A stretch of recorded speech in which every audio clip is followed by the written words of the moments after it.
Pada tahun ketiga pemerintahan Koresh, Raja orang Persia, suatu firman menyatakan kepada Daniel yang diberi nama Belshazzar.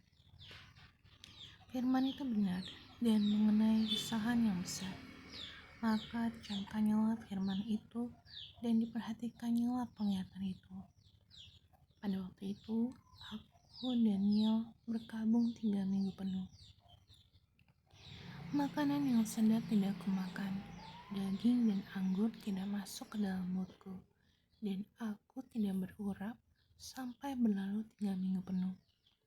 Pada hari ke-24 bulan pertama, ketika aku ada di tepi sungai yang besar, yakni sungai Tigris, kuangkat mukaku, lalu kulihat tampak seorang yang berpakaian kainan dan berikat minyak emas dari Ufaz. Tubuhnya seperti permata Tarsis dan wajahnya seperti cahaya kilat.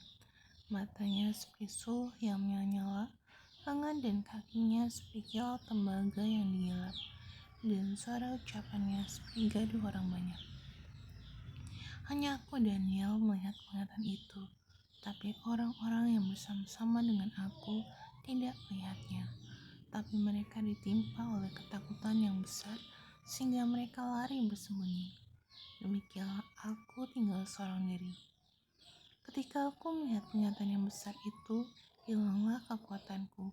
Aku menjadi pucat sama sekali dan tidak ada lagi kekuatan padaku.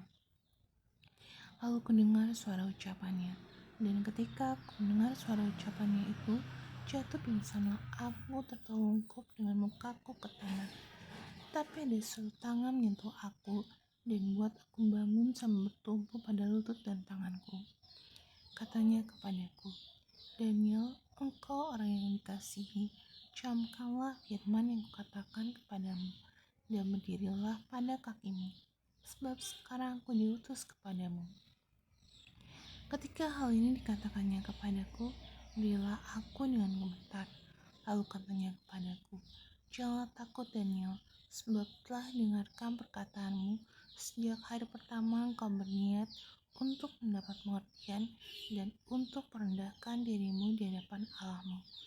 Dan aku datang oleh karena perkataanmu itu. Pemimpin kerajaan orang Persia berdiri 21 hari lamanya menentang aku. Tapi kemudian Mikael, salah seorang dari pemimpin terkemuka, datang menolong aku. Dan aku meninggalkan dia di sana berhadapan dengan raja-raja orang Persia.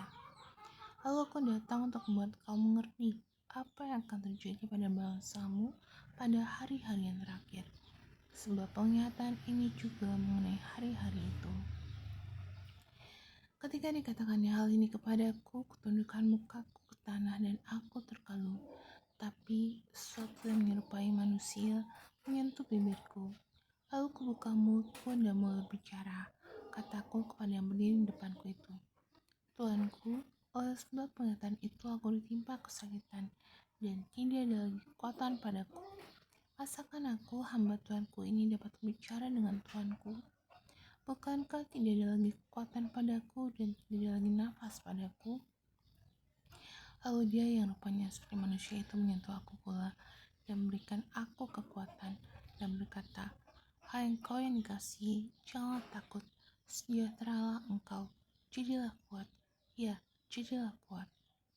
Sementara ia berbicara dengan aku merasa kuat lagi dan berkata, berbicaralah kiranya Tuanku, sebab engkau telah memberikan aku kekuatan.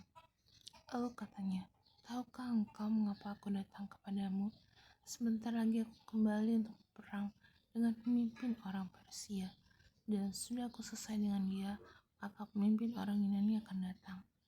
Namun demikian, aku akan beritahukan kepadamu apa yang tercantum dalam kitab kebenaran. Tidak ada satupun yang berdiri di pihakku dengan tetap hati melawan mereka,